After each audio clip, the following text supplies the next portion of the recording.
Hello friends, welcome back my YouTube channel SS English classes 8449। Students, अब तक जो आपने पैसिव वॉइस सीखी है वो सीखी है कि वर्ब की थर्ड फॉर्म के बाद बाय का यूज, यानी कि जो पैसिव वॉइस सीखी है आपने बेटा वो सीखी है वर्ब की थर्ड फॉर्म के बाद, यानी कि बाय लगाना।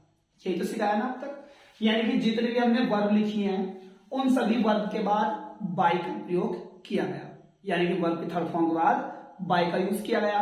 अब लेकिन बेटा कुछ वर्ब्स ऐसी होती है जो सेंटेंस कंफ्यूज कर देते हैं कि कुछ वर्ब्स हैं जिन वर्ब्स के बाद बाय का यूज नहीं होता। जैसा मान लो कोई वाक्य आ गया आपका और आपने उस वर्ब के बाद, वर्ब की थर्ड फॉर्म के बाद बाय लगा दिया, तो समझ लो आपका सेंटेंस गलत हो जाएगा। तो बेटा वे कौन सी वर्ब्स हैं जिनके बाद बाय नहीं, कोई और प्रीपोजिशन आता है, क्योंकि बाय एक प्रीपोजिशन है। तो वे कौन सी वर्ब है जिन वर्ब के बाद बाय नहीं लगाया जाएगा और अलग अलग प्रीपोजिशन के प्रयोग किए जाएंगे।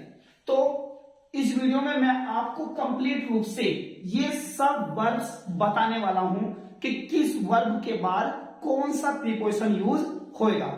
उससे पहले यदि आप हमारे चैनल एसएस इंग्लिश क्लासेस पर न्यू हैं तो हमारे चैनल को सब्सक्राइब कर लीजिए और वीडियो को ज्यादा से ज्यादा शेयर करें फ्रेंड्स, ताकि सभी वीडियो और सभी जितने भी स्टूडेंट्स 10th क्लास और 12th क्लास में स्टडी कर रहे हैं, अध्ययन कर रहे हैं, उनके बोर्ड एग्जाम्स पास में हैं, ताकि वे अच्छे नंबर प्राप्त कर सके, अचीव कर सके।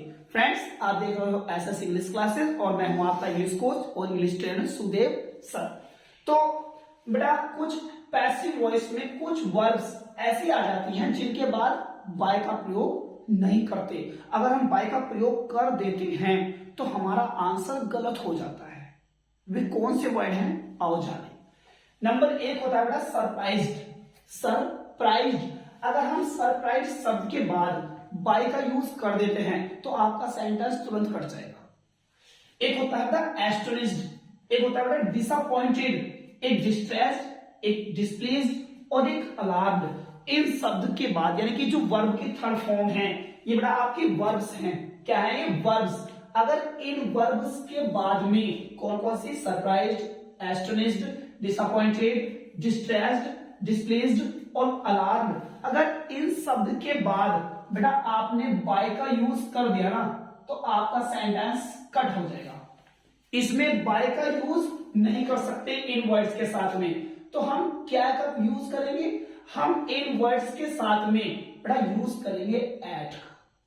क्या है बेटा? एट का, यानी कि जैसे सरप्राइज आ गया तो सरप्राइज के बाद क्या का यूज होना है? एट का। एस्टोनिश्ड आ गया तो क्या का यूज होना है? एट का। Disappointed at, distressed at, displeased at और अलार्म, इन सब शब्द के साथ जो मैंने लिखे हैं ये, इनके साथ बेटा बाय का यूज नहीं करना, इनके साथ यूज होना है एट का। उसी प्रकार से कुछ और वर्ड्स होते हैं बेटा जिनके बाद बाय का प्रयोग नहीं कर सकते, जैसे नोन, जानना, ऑब्लाइज्ड, उपकृत होता है बेटा ये, तो इनके बाद भी हम बाय का प्रयोग नहीं करेंगे। हम नॉन और ऑब्लाइज्ड के साथ बाय का यूज नहीं कर सकते। इसके साथ जो नॉन और ऑब्लाइज्ड होता है बेटा, इनके साथ हम यूज करते हैं टू का। टू का यूज सही रहेगा। एक होता है बेटा प्लीज्ड, सेटिस्फाइड, ये बेटा डिस्गस्टेड, चार्म, थ्रोन्ड और लाइन्ड, इन शब्द के बाद, इन शब्द के साथ हम बेटा विद का यूज करेंगे, बाय का यूज नहीं कर सकते। इन वर्ब्स के बाद हम विद का यूज करते हैं। क्या का यूज करेंगे बेटा? विद का, क्योंकि अगर इन वर्ड्स के बाद बाय का प्रयोग हो जाता है, बाय प्रीपोजिशन लगा देते हैं तो सेंटेंस आपके कट जाएंगे, नंबर आपके मार्क्स हुए हैं एग्जाम में समाप्त। और ये कंटेंट और इंटरेस्टेड, इसके बाद भी बाय का यूज नहीं करेंगे। इसके बाद यूज करेंगे बेटा इन। क्या का यूज करेंगे फ्रेंड्स? इन का। इसी प्रकार से वरीड वर्ड्स होता है, वरीड वर्ब है आपकी, इसके साथ भी आप बाय नहीं लगा सकते। इसके बाद लगाओगे बेटा आप अबाउट, क्योंकि हम चिंतित रहते हैं किसी के बारे में। तो ये ऐसे वर्ब्स हैं जिनके बाद हम बाय का यूज नहीं कर सकते, केवल क्या का प्रयोग करेंगे इन सब के, सरप्राइज्ड, एस्टोनिश्ड, डिसअपॉइंटेड, डिस्प्लेस्ड और अलार्म्ड। इन शब्द के बाद बाय नहीं लगा सकते, एट का यूज करा जाएगा। नॉन, ऑब्लाइज्ड, इनके बाद बाय नहीं लगा सकते, केवल टू का यूज किया जाएगा। और pleased, satisfied, disgusted, charmed, thronged और लाइन्ड, चार्म, इन सब के साथ बाय नहीं लगा सकते। क्या लगाएंगे? Only with. कंटेंट और इंटरेस्टेड, इसके बाद भी बाय नहीं लगा सकते। क्या लगाएंगे बेटा? Only in. और वरीड के साथ भी बाय नहीं लगा सकते। क्या लगाएंगे? Only about.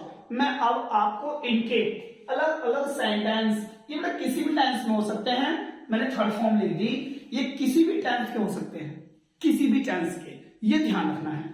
तो जिस टेंस में भी आएंगे उसी टेंस में हम इन्हें बना देंगे। और फ्रेंड्स एक बात, वीडियो नहीं बना पा रहा था मैं, मतलब कुछ 2-3 दिन से तबीयत स्वास्थ्य खराब है, जिस वजह से वीडियो नहीं बन पाई।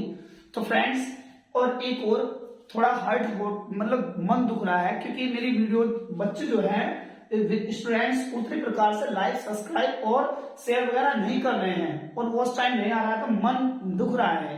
तो इसलिए फ्रेंड्स मुझे ज्यादा से ज्यादा सपोर्ट करें, ताकि आपको फ्री एजुकेशन का लाभ मिल सके।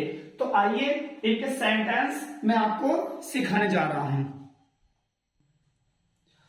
तो फ्रेंड्स ये रहे आपके सेंटेंस। आइए इन सेंटेंस को हम बनाते हैं और इनके आंसर मतलब किस प्रकार से बनेंगे।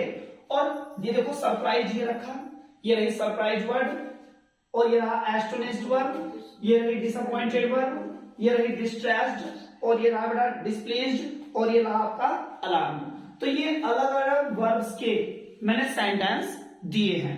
इन ये वर्ब्स जब भी सेंटेंस में बेटा आएगी और इनकी पैसिव वॉइस बनवाएंगे, तो इन पैसिव वॉइस में वर्ब की थर्ड फॉर्म के बाद बाय नहीं लगाना। अगर बाय लगाओगे ना बेटा तो आपका सेंटेंस कट हो जाएगा और आपके नंबर जो है 0 हो जाएंगे, है ना। तो फ्रेंड्स इनमें क्या लगाना है, जैसे एक सरप्राइज तो एट का प्रयोग करेंगे, जैसे मैं समझाता हूं। ये आ रहा है ना, योर इंटेलिजेंस, आपकी क्या इंटेलिजेंस, क्या होता है बेटा? इंटेलिजेंस क्या होता है? बुद्धिमानी। सरप्राइज यानी कि आश्चर्यचकित किया, किसको? मुझे। आपकी बुद्धिमानी ने मुझे आश्चर्यचकित किया। तो बेटा सरप्राइज वर्ब की सेकंड फॉर्म आई है। तो वर्ब की सेकंड फॉर्म आने के कारण ये वाक्य हो गया आपका पास्ट इंडेफिनिट का। किस टेंस का है? Past indefinite. और पास्ट इंडेफिनिट क्या यूज होता है? वॉज कोमा वर्ब, और क्या लगाते हैं? वर्ब की थर्ड फॉर्म। ये सभी सेंटेंस पास्ट इंडेफिनिट के हैं। ये भी सब, ये एस्टोनिश्ड, ये भी वाक्य में पास्ट इंडेफिनिट का वॉज वर्ब। ये आ रही second form disappointment, astonished, disappointed, distressed, displaced और अलार्म्ड, सेकंड फॉर्म आ रही है सभी में। तो ये सभी वाक्य पास्ट इंडेफिनिट हैं, किसी भी टेंस में आ जाएगा, तो हमें कोई डाउट है ही नहीं है इस चीज से। Doubt is not here when Sukhdev is here. तो कैसे बनाए? यहां से मी उठाओ, मी का मतलब बड़ा आई, और पास्ट इंडेफिनिट एक साथ क्या आता है? वॉज। तो ये हो गया आपका आई वॉज, यहां से हमने वॉज उठा लिया, आई वॉज। अब क्या लेनी है? वर्ब की थर्ड फॉर्म। तो वर्ब क्या है बेटा? सरप्राइज्ड। तो सरप्राइज लग रहे हैं, SURPRISED, सरप्राइज्ड। अब सरप्राइज्ड के बाद पहले क्या करते हैं? बाय लगाए और योर इंटेलिजेंस यहां रखते थे, योर इंटेलिजेंस, INTELLIGENCE। लेकिन इस समय वाक्य आपका कट जाएगा ये, क्योंकि ये लिखा है सरप्राइज। तो सरप्राइज वर्ड के साथ में ये लिखा हुआ सरप्राइज्ड, कहां लिखा है? ये रहा यार सरप्राइज्ड वर्ड जो है, इसके बाद में आप बाय नहीं लगा सकते। वो लिखा देखो उधर, बाय नहीं लगा सकते। क्या करेगा? एट का। ये आपका सेंटेंस एकदम से बिल्कुल सही, बिल्कुल आपके अच्छा चल रहा है। अब यहां से अस उठाएं, अस का क्या बनेगा? वी, और वी के साथ क्या आएगा? वर्ब। वी के साथ क्या आएगा? वर्ब, क्योंकि पास्ट इंडेफिनिट में वी के साथ वर्ब का होता है। वर्ब उठा लीजिए एस्टोनिश्ड, ये उठा लेना वर्ब एस्टोनिश्ड। अब क्या? बाय नहीं लगा सकते, एट का प्रयोग करें, और यहां से हिज सक्सेस उठा लीजिए, हिज सक्सेस। तो ये हो गया आपका सेंटेंस। यहां से उठाएंगे बेटा मी, क्या बन जाएगा? आई, और आई के साथ क्या है बेटा? वॉज। तो ये हो गया आई वॉज। वर्ब ले लीजिए डिसअपॉइंटेड,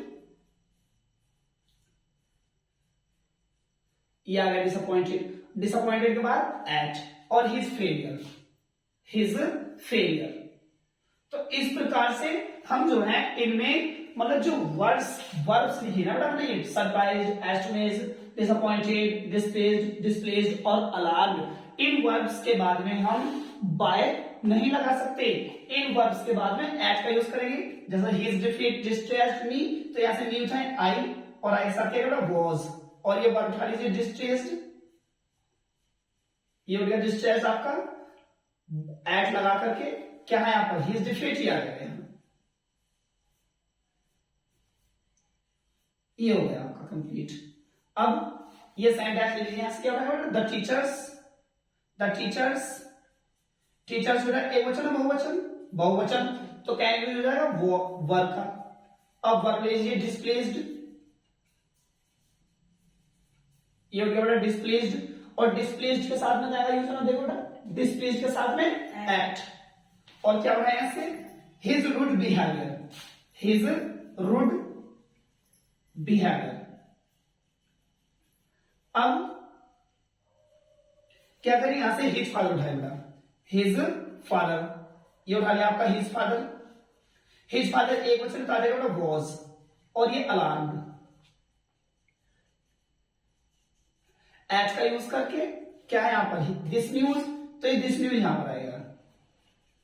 तो ये ऐसी वर्ब्स थी जिनके बाद हम बाय नहीं रख सकते, surprise, astonish, disappointed, distress, displaced, alarm. मैं बार बार बता रहा हूं बेटा, कुछ वर्ब्स ऐसी होती हैं जिन वर्ब्स के बाद बाय नहीं आ सकता पैसिव वॉइस में, अगर उनके साथ आप बाय लगा दोगे तो सेंटेंस आपका गलत हो जाएगा एकदम तुरंत। वो देखो इनके साथ एट का यूज होगा। अब कुछ वर्ब्स अलग हैं, मैं भी आपको उन वर्ब्स के भी सेंटेंस दिखाता हूं। तो ये वर्ब्स वे हैं जिनके बाद टू का यूज होना बेटा। इन वर्ब्स के बाद में नोज, ओलाइज यानी कि नोन और ओलाइज्ड के साथ में बाय भी नहीं लगा सकते, यानी कि अगर वर्ब आपकी नोन और ओलाइज्ड आती है तो इन वर्ब्स के बाद अगर आपने बाय लगा दिया ना सेंटेंस में आंसर में, तो आपका आंसर गलत।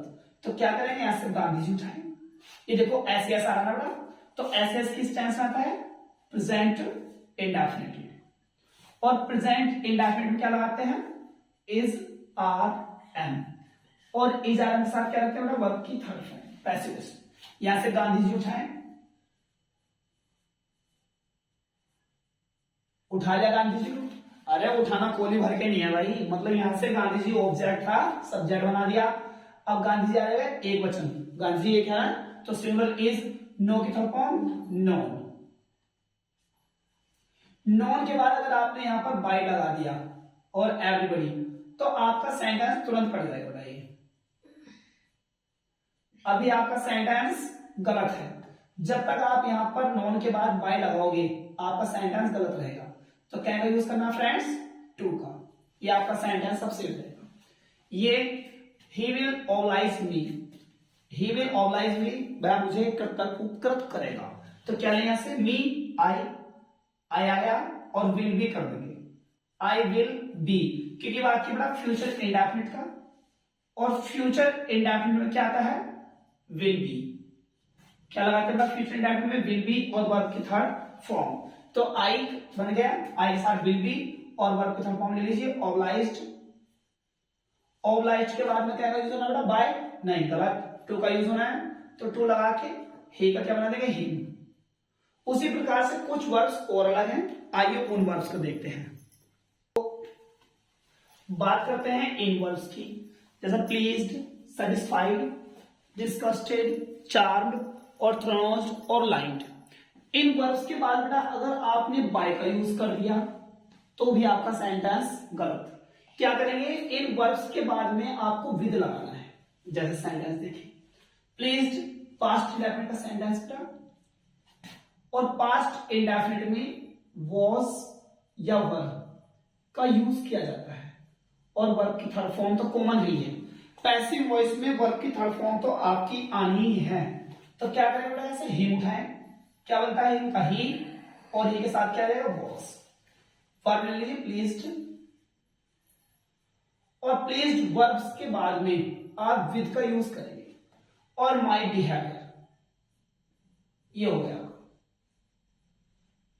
अगर आपने यहां पर बेटा बाय का यूज कर दिया तो आपका सेंटेंस तुरंत गलत हो जाएगा। यहां से द ऑफिसर्स उठाएं और ये एस या ईएस आ रहा है तो ये वाक्य बेटा प्रेजेंट इंडेफिनिट का है और प्रेजेंट इंडेफिनिट में इज, आर, एम और वर्ब की थर्ड फॉर्म यूज करते हैं। तो द ऑफिसर्स ले लेंगे यहां से, ऑफिसर्स प्लूरल है तो आर का यूज करेंगे, सेटिस्फाइड और बाय अगर आप लगा देते हो तो आपका सेंटेंस गलत हो जाएगा। क्या यूज करेंगे? विद। ये लिखा हुआ है देखो, सेटिस्फाइड के साथ विद का यूज, विद योर वर्क, ये हो गया आपका। अब ये डिस्कस्टेड पास्ट इंडेफिनिट का वाक्य वाज बोल लगाएंगे आपसे बेटा, हर पेरेंट्स उठाएंगे, हर पेरेंट्स के साथ प्लूरल आएगा, डिस्कस्टेड और विद लगा करके क्या लेना पड़ेगा ऐसे, हर फेलियर, ये हो गया। अब ये सेंटेंस लीजिए, her sweet song charm the listeners, तो चार्म पास्ट इंडेफिनिट का वाक्य है, फिर वाज वर्ब, तो द लिसनर्स उठाएंगे ऐसे, लिसनर्स बहुवचन है तो वर्ब का यूज होगा और ये चार्म विद लगा करके फिर ये हर स्वीट सॉन्ग लास्ट में जाएगा, यानी कि ऑब्जेक्ट बन जाएगा। कंप्लीट पूरी की पूरी पैसिव वॉइस जिस प्रकार से बन रही थी उसी प्रकार से आपकी ये सभी टेंसों में किसी भी टेंस में ये वर्ब आ जाती हैं। तो इन वर्ब के बाद में आपको बाय का यूज नहीं करना है। फ्रेंड्स मैं आपको बार बार बता रहा हूं, इन के बाद वर्ब्स के बाद में जो मैंने प्रीपोजिशन दिए हैं उनका ही यूज करना है। इस वीडियो को शुरू से अंत तक देखें, बस आ गया वीडियो का अंत, मतलब एंड चल रहा है, बस दो एक वर्ड्स और रह गई, तो वीडियो को पूरा देखें। ये थ्रोन्स फिर पास्ट इंडेफिनिट, ऐसे था कॉलेज बोल उठाएं, कॉलेज हॉल एक बचा है तो वॉज आ जाएगा और ये थ्रोन उठाएंगे बेटा ऐसे,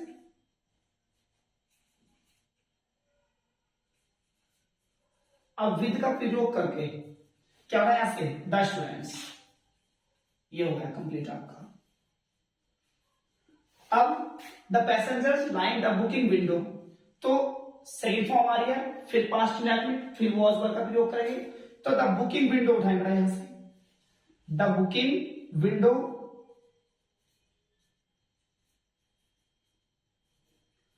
बुकिंग विंडो सिंगुलर है तो आ जाएगा वॉज। अब उठा लीजिए यहां से वर्ब इसकी लाइन और विद का यूज करके क्या लेंगे ऐसे, द पैसेंजर्स, तो विद द पैसेंजर्स, ये हो गया आपका। उसके बाद जो वर्ब्स आती है आपकी वो आती है बेटा, कौन सी आती है फ्रेंड्स, कंटेंट और इंटरेस्टेड। तो कंटेंट और इंटरेस्टेड के सेंटेंस देख लीजिए किस प्रकार से वे सेंटेंस। तो फ्रेंड्स ये वर्ब्स हैं जिनके बाद इनका यूज होना है, जैसे कंटेंट हो गया और इंटरेस्टेड। अगर इन दोनों वर्ब के बाद आपने बाय का यूज कर दिया पैसिव वॉइस में, किस चीज में, पैसिव वॉइस में, तो बेटा आपका सेंटेंस तुरंत गलत। इन वर्ब्स के बाद आपको इन लगाना है, जैसे कि this box contains many beautiful things, ऐसे सारा ना वर्ब में, तो ये वाक्य हो गया आपका प्रेजेंट इंडेफिनिट। और प्रेजेंट इंडेफिनिट में क्या लगाते हैं, is are am, is are am और वर्ब की थर्ड फॉर्म। तो क्या होता है बेटा ऐसे, मैनी ब्यूटीफुल थिंग्स, यानी कि कई सुंदर वस्तुएं, मैनी ब्यूटीफुल थिंग्स ले लीजिए आपने यहां से, और कई सुंदर वस्तुएं हैं बहुत सारी, तो बहुत सारा साथ क्या आएगा, आर। वर्ब उठा लीजिए कंटेंट, और कंटेंट के बाद में बाय नहीं लगाना आपको, गलत हो जाएगा, क्या होना है, इन, और यहां से दिस बॉक्स ले लेंगे, इन दिस बॉक्स, ये हो गया। फ्रेंड्स मैं जितनी भी कंप्लीट पैसिव वॉइस सिखा रहा हूं उन सभी वीडियो को आपको देखना है आपके बोर्ड एग्जाम्स में, चाहे वो 10th क्लास हो चाहे 12th क्लास हो, सभी में आपके लिए इंपोर्टेंट है, सभी में आपके लिए में बहुत महत्वपूर्ण है। और बोर्ड एग्जाम में उन्हीं पैसिव वॉइस में से एक क्वेश्चन पक्का 100% आना ही आना है। यहां से this case interest the lawyers, तो यहां से बेटा द लॉयर्स उठाएंगे, वाक्य प्रेजेंट इंडेफिनिट का है एसएस, फिर प्रेजेंट इंडेफिनिट इज आर का प्रयोग करेंगे, तो द लॉयर्स लेंगे, लॉयर्स बेटा बहुवचन है, आर का यूज करें, और इंटरेस्टेड बाय अगर आप लगा लेते हो सेंटेंस गलत, क्या यूज करेंगे इन और दिस केस, ये हो गया कंप्लीट। और उसके बाद में एक वर्ड और आती है आपके बेटा वरीड यानी कि चिंतित, तो वरीड के बाद में हम बाय का यूज नहीं कर सकते, अबाउट का यूज करते हैं, क्योंकि मैं चिंतित हूं किसी के बारे में, जैसे कि योर हेल्थ वरीज मी, आपका स्वास्थ्य चिंतित करता है, यानी कि मैं आपके स्वास्थ्य के बारे में चिंतित हूं। तो बेटा प्रेजेंट इंडेफिनिट का वाक्य वरीज एसएस का प्रयोग होता है, प्रेजेंट इंडेफिनिट, और प्रेजेंट इंडेफिनिट में यूज क्या होता है इज आर, और इज आर के साथ बेटा क्या रखेंगे वर्ब की थर्ड फॉर्म, तो यहां से मी उठाएं, मी का क्या बन जाएगा आई, और आई के साथ क्या होगा वॉज, वरीड की थर्ड फॉर्म कर दीजिए, और वरीड के साथ में सेंटेंस गलत हो गया फ्रेंड्स ये, क्योंकि वाक्य प्रेजेंट इंडेफिनिट का है, और प्रेजेंट इंडेफिनिट में इज आर का प्रयोग होता है, तो यहां पर आएगा आई एम, और वरीड, वरीड के साथ में अबाउट, यहां से योर हेल्थ। तो इसी प्रकार से ये वीडियो में मैंने आपको किस वर्ब के बाद कौन सा प्रीपोजिशन यूज होता है और बोर्ड एग्जाम में रिलेटिव इन्हीं के अंदर से क्वेश्चन आएंगे आपके। तो फ्रेंड्स इसी प्रकार से सभी passive voice, complete passive voice सीखने के लिए हमारे वीडियो के डिस्क्रिप्शन में जाएं, और डिस्क्रिप्शन में से आपको कंप्लीट पैसिव वॉइस के लिंक मिल जाएगा बेटा, और जितने भी इंपोर्टेंट पैसिव वॉइस और हैं वह सभी पैसिव वॉइस देखने के लिए और सीखने के लिए, फ्री एजुकेशन प्राप्त करने के लिए हमारे एसएस इंग्लिश क्लासेस चैनल को जोड़ लीजिए, उसमें साथ में ज्वाइन हो जाइए और सब्सक्राइब कर लीजिए और बेल आइकन को ऑन कर लीजिए, ताकि आपके पास वीडियो सही समय पर पहुंचती रहे। Thank you.